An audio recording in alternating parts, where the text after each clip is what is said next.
Hello friends, welcome to education board. Education board में आपका स्वागत है। फ्रेंड्स, हम पढ़ रहे हैं नाउन और नाउन में आज हम पढ़ेंगे केसेस को। ठीक है, तो चलिए स्टार्ट करते हैं केस को। केस क्या होता है? केस जैसे कि हिंदी में कारक होते हैं, उसी तरीके से इंग्लिश में केस होते हैं। जैसे एक नाउन दूसरे संबंध बनाने पर नाउन की फॉर्म में जो बदलाव आता है उसे हम कारक या फिर केस कहते हैं। यहाँ पे हम डेफिनेशन लिख देते हैं। The relation in which a noun stands to some other word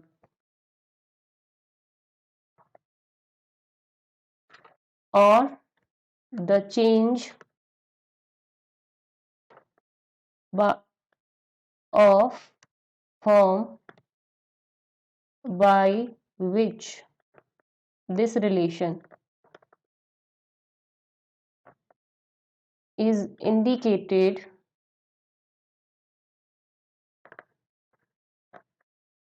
is called case।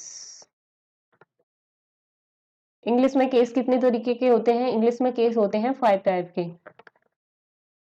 कौन कौन से? पहला होता है नॉमिनेटिव, जिसको हम सब्जेक्टिव केस भी बोलते हैं। दूसरा होता है ऑब्जेक्टिव, जिसको एग्जीक्यूटिव केस भी बोलते हैं। तीसरा होता है पजेसिव केस,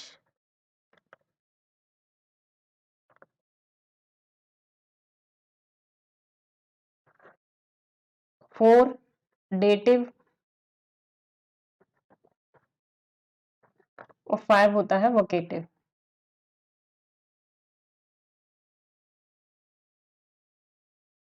ठीक है, अब हम एक एक करके इनको पढ़ेंगे।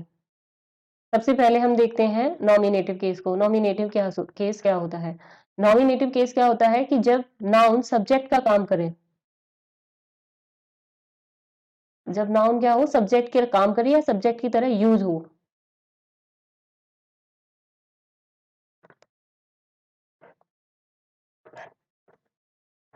तो वो क्या होता है? वो होता है सब्जेक्टिव केस। जैसे माया गोज, ये क्या है? माया। माया एक नाउन है और ये यहाँ पे किसकी तरह यूज हुआ है? ये एक सब्जेक्ट की तरह यूज हुआ है। ठीक है, सेकंड देखते हैं हम ऑब्जेक्टिव केस। ऑब्जेक्टिव केस क्या होता है? जब नाउन एक डायरेक्ट ऑब्जेक्ट हो। नाउन क्या हो? एक डायरेक्ट ऑब्जेक्ट।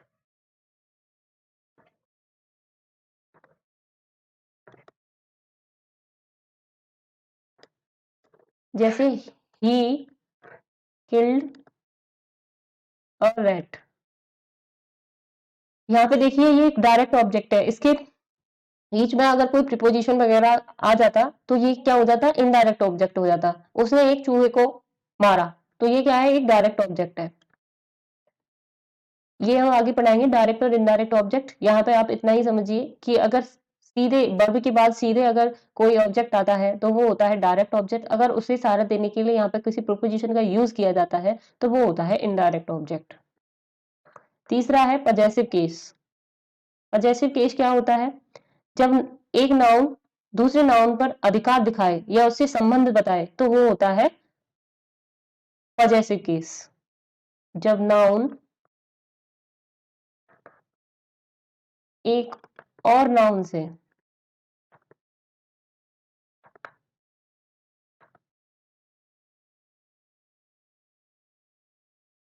अधिकार या उससे संबंध बताए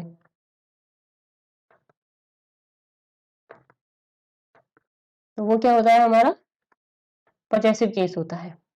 जैसे एग्जाम्पल देखें हम, मेंस फॉर्चून। यहाँ पे देखिए मेंस फॉर्चून, आदमी का भाग्य। यहाँ पे आदमी के भाग्य की बात हो रही है और भाग्य किससे संबंधित है? ये मेंस से ही संबंधित है। जैसे राम्स ब्रदर,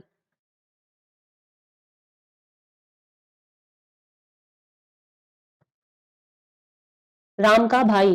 तो राम का भाई, राम के भाई के संबंध की बात हो रही है। यहाँ पे संबंध की बात हो रही है, राम के भाई के संबंध की बात हो रही है। ठीक है, राम का भाई से संबंध दिखाया जा रहा है। नेक्स्ट है हमारा डेटिव केस। डेटिव क्या होता है? जब नाउन एक इनडायरेक्ट ऑब्जेक्ट हो। नाउन क्या हो? एक इनडायरेक्ट ऑब्जेक्ट हो।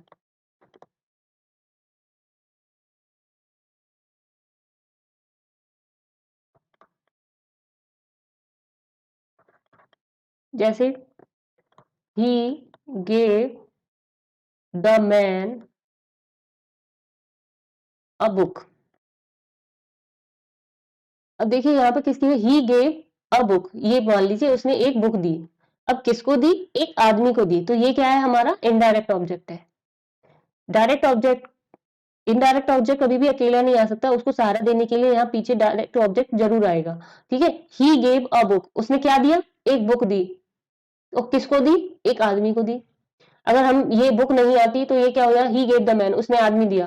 ये तो रॉन्ग हो जाता ना क्वेश्चन, सेंटेंस।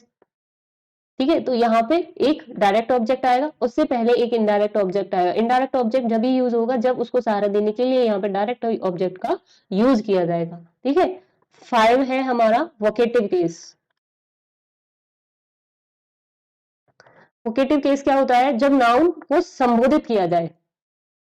जैसे कि आपने उसमें देखा होगा, संबोधन जो कारक विभक्ति होती है उसमें देखा होगा, वही होता है वोकेटिव। जब नाउन को क्या किया जाए? संबोधन किया जाए उसका।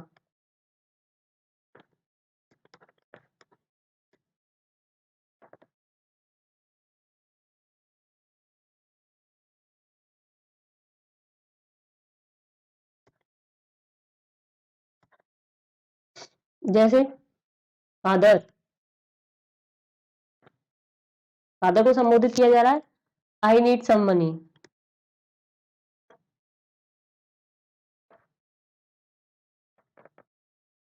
फादर, किसी को संबोधन किया जा रहा है यहाँ पे फादर का, मुझे पैसों की जरूरत है, मुझे कुछ पैसों की जरूरत है। यानी कि यहाँ पर किसी का संबोधन किया जाए नाउन का, तो वो होता है हमारा वोकेटिव केस। अब हम यहाँ पे किसकी बात करेंगे? पजेसिव केस की बात करेंगे। ठीक है, तो पजेसिव केस का हम यूज देखेंगे कि कैसे कैसे किया जाता है।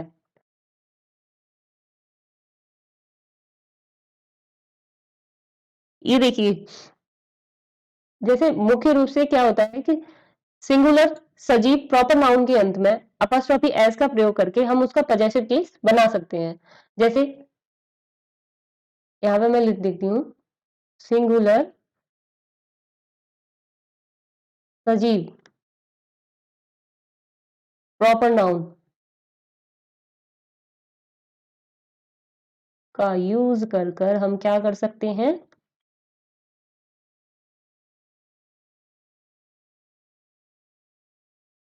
उसके अंत में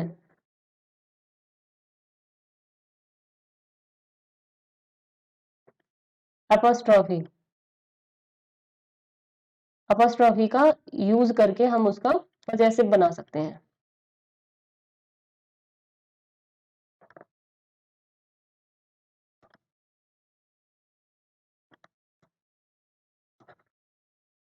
जैसे राम्स पेन। ठीक है, जैसे सुमित हाउस। यहाँ पे देखिए पेन का संबंध राम से दिखा रहा है और हाउस का संबंध सुमित से दिखा रहा है। और राम क्या है? राम और सुमित ये दोनों क्या है? ये प्रॉपर नाउन है। तो यहाँ पे हम अपॉस्ट्रोफी का यूज करके हम क्या बना सकते हैं? पजेसिव केस बना सकते हैं। और इसको हम ये भी लिख सकते हैं, द पेन ऑफ राम, ये भी लिख सकते हैं। ठीक है, लेकिन हमें जब इसका पजेशन दिखाना हो तो हम इसका अपॉस्ट्रोफी का यूज करके इसको हम ऐसे यूज कर सकते हैं। ठीक है, सेकंड नंबर देखते हैं।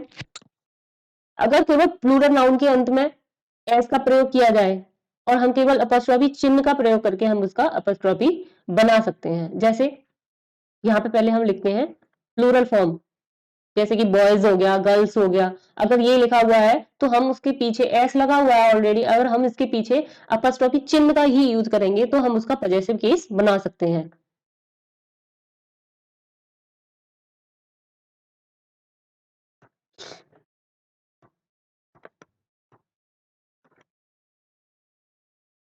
एस लगा हुआ है तो हम क्या करेंगे? तो हम उसमें केवल चिन्ह का ही यूज करके क्या कर सकते हैं?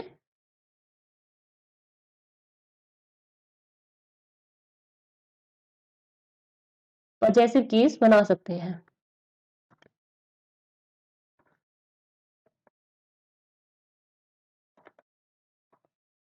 जैसे बॉयज, यहाँ पे एस ऑलरेडी लगा हुआ है, इसमें हम अपॉस्ट्रोफी का चिन्ह लगा देंगे। बॉयज हॉस्टल, ठीक है, गर्ल्स हॉस्टल। हमें यहाँ पे दोबारा से ये करने की जरूरत नहीं है, ठीक है, यहाँ पे केवल चिन्ह की ही जरूरत है। ठीक है, समझ में आ गया। अब आगे और देखते हैं अपॉस्ट्रोफी के यूज से हम पजेसिव केस कैसे बना सकते हैं। ठीक है, एक बात याद रखना, जो अपॉस्ट्रोफी होती है वह केवल सजीव चीजों के लिए ही यूज की जाती है, निर्जीव के लिए पजेशन या अपॉस्ट्रोफी का यूज नहीं किया जाता है। जैसे थर्ड नंबर हम देखें, किसी निर्जीव के साथ पजेशन नहीं दिखाया जाता या फिर पजेसिव उसका नहीं बना सकते।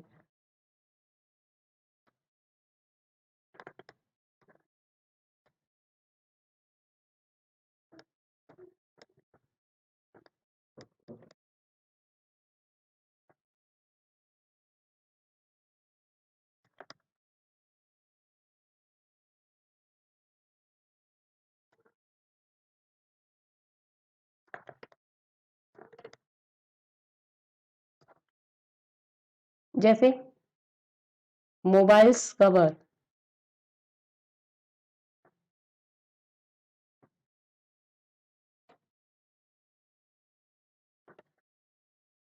ये क्या हो गया, ये रॉन्ग हो गया। द कवर ऑफ मोबाइल तो सही हो जाएगा, लेकिन मोबाइल्स कवर ये क्या हो गया, ये रॉन्ग हो गया, क्योंकि मोबाइल क्या है, एक निर्जीव चीज है। इसको हम ऐसे लिखेंगे, द कवर ऑफ मोबाइल, ये सही हो गया। ठीक है, समझ में आ गया। अब नेक्स्ट पॉइंट देखते हैं। अब देखो, कोई प्रकृति में या फिर नेचर में कोई सजीव चीज है, तब भी हम उसके लिए इसका यूज कर सकते हैं पजेसिव का। ठीक है, अब कैसे कर सकते हैं, यहाँ पे लिख देते हैं नेचर में।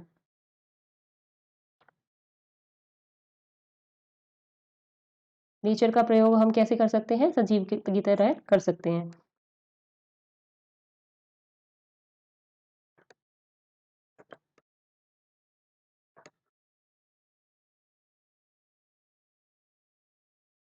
तब भी हम क्या करेंगे, अपॉस्ट्रोफी का प्रयोग करके उसका पजेसिव बना सकते हैं।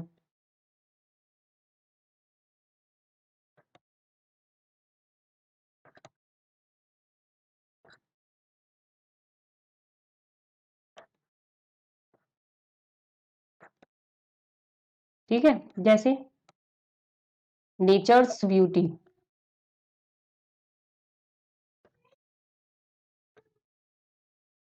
ठीक है, हेवंस मर्सी,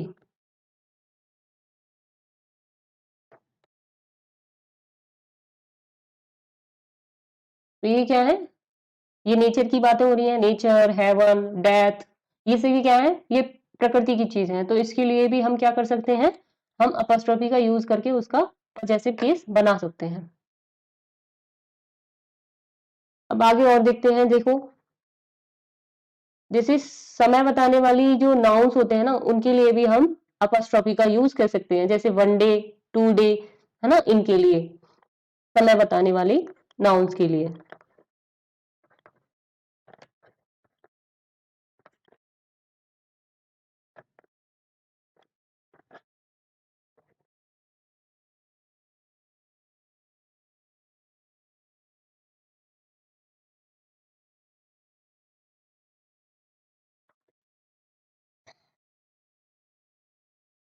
अपॉस्ट्रोफी का यूज किया जाता है।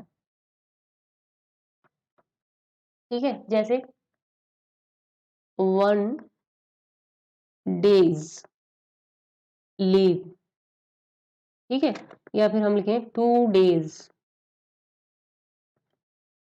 लीव, या अ वुमेन्स डे।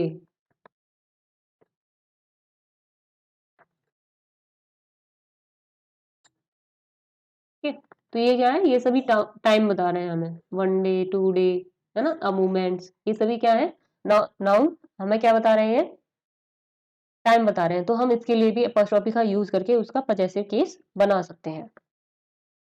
अब कुछ नापने वाली चीजें होती हैं जैसे कि किलोग्राम हो गया, टन हो गया, ग्राम हो गया, तो हम इसके लिए भी एपॉस्ट्रोफी का यूज करके हम उसका पजेसिव केस बना सकते हैं। ठीक है, मापन वाली चीजें जो होती हैं।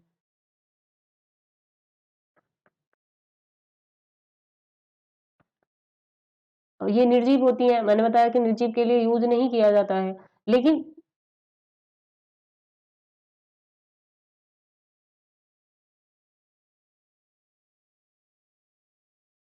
लेकिन क्या होता है कि टाइम हो गया, प्लेस हो गया, सेलेस्टियल बॉडी होगी, इडियोमेटिक एक्सप्रेशन हो गए और पर्सोनिफिकेशंस हो गए।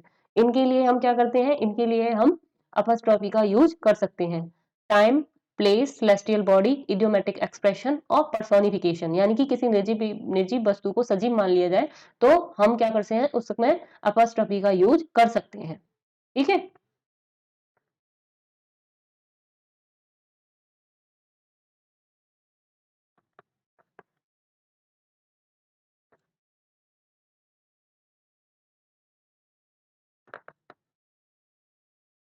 अपॉस्ट्रोफी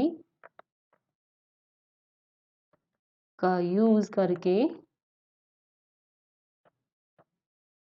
हम क्या कर सकते हैं, पजेसिव केस बना सकते हैं। जैसे 1 किलोग्राम्स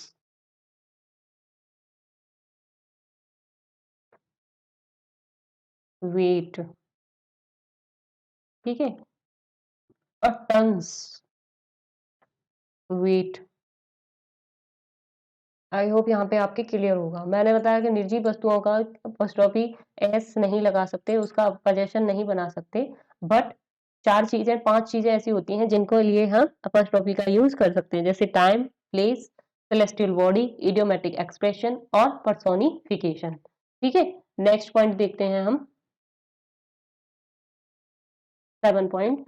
जैसे 7 नंबर, जैसे मनी की कुछ यूनिट होती हैं, ठीक है, उनके लिए भी हम क्या कर सकते हैं, अपॉस्ट्रोफी एस का यूज कर सकते हैं। जैसे अ रुपी, अ रुपीज वैल्यू, ठीक है, अ पाउंड्स वर्थ, ऐसे। तो ये क्या है, ये वैल्यू है मनी की, पाउंड, रुपी, है ना। नेक्स्ट 8 नंबर देखते हैं हम। जैसे स्पेस बताने के लिए कुछ नाउन्स का प्रयोग किया जाता है, तो हम उसके लिए भी क्या कर सकते हैं, एपोस्ट्रोफी का यूज कर सकते हैं। स्पेस बताने वाले नाउन्स के लिए क्या कर सकते हैं, हम एपोस्ट्रोफी का यूज कर सकते हैं। जैसे a needle point, needles point, ठीक है, या फिर ये ले अ बोट्स लेंथ, ठीक है। अब आगे देखते हैं 9 पॉइंट। 9 पॉइंट में क्या है, कुछ देखिए, कुछ कंपाउंड नाउन्स होते हैं और उनके लास्ट में हम अपॉस्ट्रोफी का यूज करके उसका पजेसिव केस बना सकते हैं। कंपाउंड नाउन, कंपाउंड नाउन मैंने आपको पढ़ाया था जब मैंने सिंगुलर प्लूरल बताया था। कंपाउंड नाउन का क्या कर सकते हैं, अपॉस्ट्रोफी इसके लास्ट के शब्दों में, लास्ट वर्ड में यूज करके अपॉस्ट्रोफी का हम क्या कर सकते हैं, उसका पजेसिव केस बना सकते हैं। जैसे फादर इन लॉज, ठीक है, जैसे मदर इन लॉज या फिर कमांडर इन चीफ्स।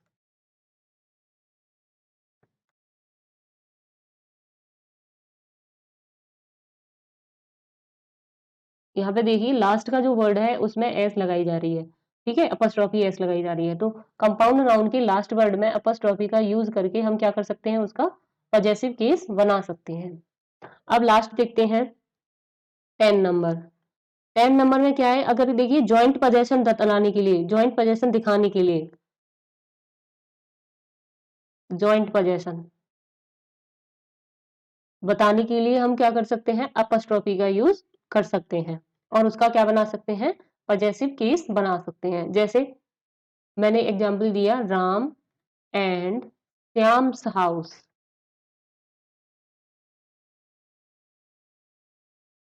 यहाँ पे देखिए जॉइंट पोजीशन दिखा रहा है, राम और श्याम का घर। यहाँ दोनों का घर एक ही है, लेकिन इसको हम ये लिख दें, राम्स एंड श्याम्स हाउस। तो यहाँ पे देखिए राम का और श्याम का घर, तो यहाँ पे राम और श्याम का घर एक ही नहीं है, यहाँ पे राम और श्याम का घर क्या है, अलग अलग है। ठीक है, यहाँ पे देखिए जॉइंट पोजीशन दिखा रहा है, यहाँ पे अलग अलग पोजीशन है। ठीक है, इसमें और एग्जांपल देखिए, देखिए सोहन एंड मोहन शॉप। यहाँ पे भी देखिए जॉइंट पोजीशन दिखा रहा है, सोहन और मोहन की शॉप, दोनों की शॉप किसी है, एक ही है। ठीक है, 11 नंबर में क्या है, देखिए कुछ मैंने बताया था, कुछ इडियोमेटिक एक्सप्रेशन होते हैं, उनके लिए भी हम क्या करते हैं, एपोस्ट्रोफी का यूज कर सकते हैं, इडियोमेटिक एक्सप्रेशन।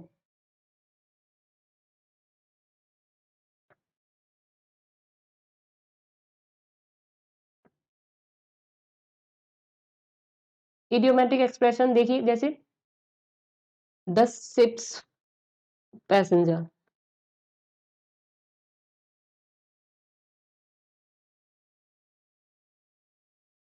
ठीक है, यहाँ पर एपोस्ट्रोफी का यूज हो रहा है। इसको और भी लिख सकते हैं, जैसे सन्स फरी, है ना। और देखिए ड्यूटीज कॉल नेचर, ये सब क्या है, इडियोमेटिक एक्सप्रेशन है। तो हम इसके लिए क्या कर सकते हैं यूज, इसके लिए हम अपॉस्ट्रोफी का यूज कर सकते हैं। क्लियर है, अब आगे और देखते हैं, इसमें 2-3 पॉइंट और रह गए, उनको हम क्लियर कर लेते हैं। 12 नंबर, 12 नंबर में क्या है, देखिए जैसे ईच अदर होता है, each other, one another, everyone, everybody. ठीक है, इनके साथ भी हम अपॉस्ट्रोफी का यूज कर सकते हैं। ठीक है, जैसे each other, nobody, one another. ठीक है, और एवरीवन, है ना, एवरीबॉडी। इनके साथ भी हम क्या कर सकते हैं, एपोस्ट्रोफी का यूज कर सकते हैं।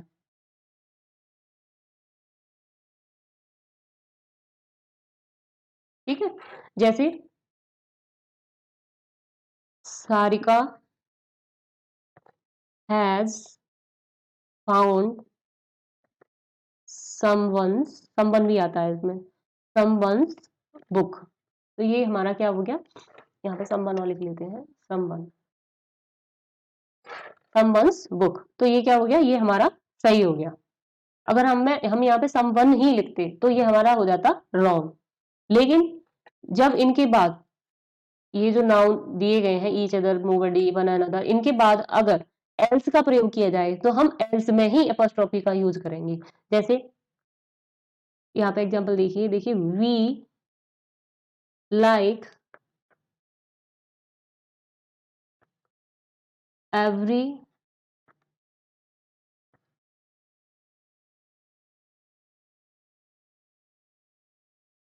जैसे राखी लाइक्स एवरीबॉडी।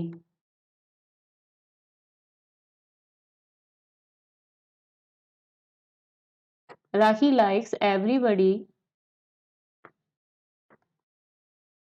Else suggestion. अब यहाँ पे देखिए एवरीबॉडी में एपोस्ट्रोफी का यूज नहीं हो रहा, एल्स का यूज हो रहा है। मैंने बताया कि everybody, each other, no another, ये सभी जो प्रोनाउन दिए गए हैं, इनके बाद अगर हम एल्स का यूज करते हैं तो हम एपोस्ट्रोफी किस में जोड़ेंगे, एस में जोड़ेंगे, ना कि इन प्रोनाउंस में। क्लियर है, आगे देखते हैं 13 पॉइंट।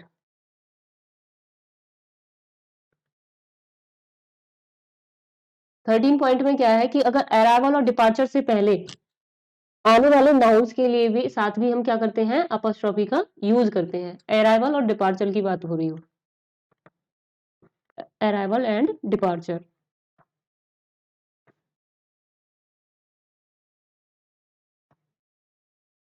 तो क्या करते हैं, हम अपॉस्ट्रोफी का यूज कर सकते हैं। ठीक है, जैसे द शिप्स अराइवल, है ना, द ट्रेन्स डिपार्चर। क्लियर है? आगे और देखते हैं, इसमें एक दो पॉइंट और रहे हैं, उनको देखते हैं, फिर हम अपना चैप्टर कंप्लीट करते हैं। आज हमारा चैप्टर कंप्लीट हो जाएगा, हम फिर एक्सरसाइज करेंगे। देखिए, अगर कोई नाउन है और नाउन इन अपोजिशन है, ठीक है, तो नाउन इन अपोजिशन के साथ भी हम अपॉस्ट्रोफी का यूज कर सकते हैं। ठीक है, नाउन के साथ नाउन इन अपोजिशन है,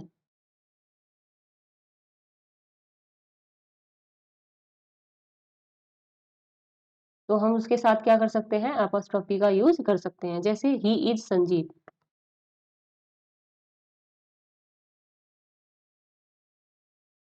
है ना, और माय फ्रेंड्स फादर।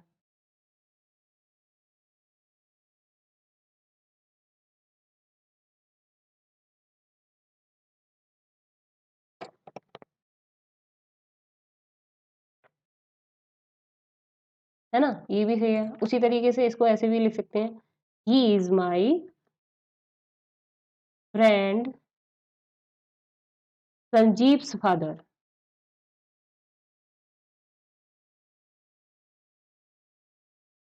ठीक है, ये भी सही है हमारा, ये भी सही है, दोनों यहाँ पे भी पोजेशन दिखाया जा रहा है, यहाँ पे भी पोजेशन दिखाया जा रहा है। ठीक है, क्लियर है। अब नेक्स्ट देखते हैं 15 पॉइंट को। 15 पॉइंट का क्या है कि अगर जीरंड के पहले आने वाले नाउन या प्रोनाउन का भी हम पॉजिटिव केस में उसको रख सकते हैं। जीरंड से पहले आने वाले नाउन और प्रोनाउन को, जीरंड से पहले आने वाले नाउन या प्रोनाउन को भी हम क्या कर सकते हैं, उसका पॉजेसिव केस बना सकते हैं। जैसे जूही stopped mongoose behaving like this।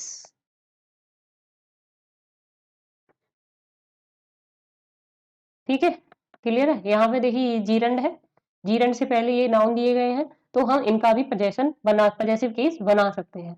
Okay, तो ये हो गए हमारे यहाँ पे कंप्लीट। इसमें एक और है, इसको और देख लेते हैं। देखिए, अगर किसी भी नाउन में अगर पहले से ही एस दिया है, किसी भी नाउन में पहले से एस दिया है, तो हम उसमें एस को नहीं जो करेंगे, केवल हम उसमें क्या करेंगे, चिन्ह को ही लगाएंगे। जैसे कीट्स पोइट्री। ठीक है, तो यहाँ पे हम केवल चिन्ह को ही लगाएंगे, यहाँ पे अलग से एस नहीं जोड़ेंगे इसमें, तो वो हमारा गलत हो जाएगा। लेकिन अगर इसमें एस लगा हुआ है पहले से, अगर हमने अपॉस्ट्रोफी एस दोबारा से ज्वाइन कर दी, तो वो हमारा हो जाएगा गलत। इसीलिए हम यहाँ पे क्या यूज करेंगे, केवल चिन्ह को ही यूज करेंगे अपॉस्ट्रोफी के। ओके, क्लियर हुआ। तो ये हो गया हमारा चैप्टर यहाँ पे कंप्लीट आज नाउन का। अब हम करेंगे इसकी प्रैक्टिस नेक्स्ट लेक्चर में। तब तक के लिए थैंक यू सो मच। अगर आपको लेक्चर पसंद आया हो तो उसको शेयर करना और सब्सक्राइब करना। Thank you.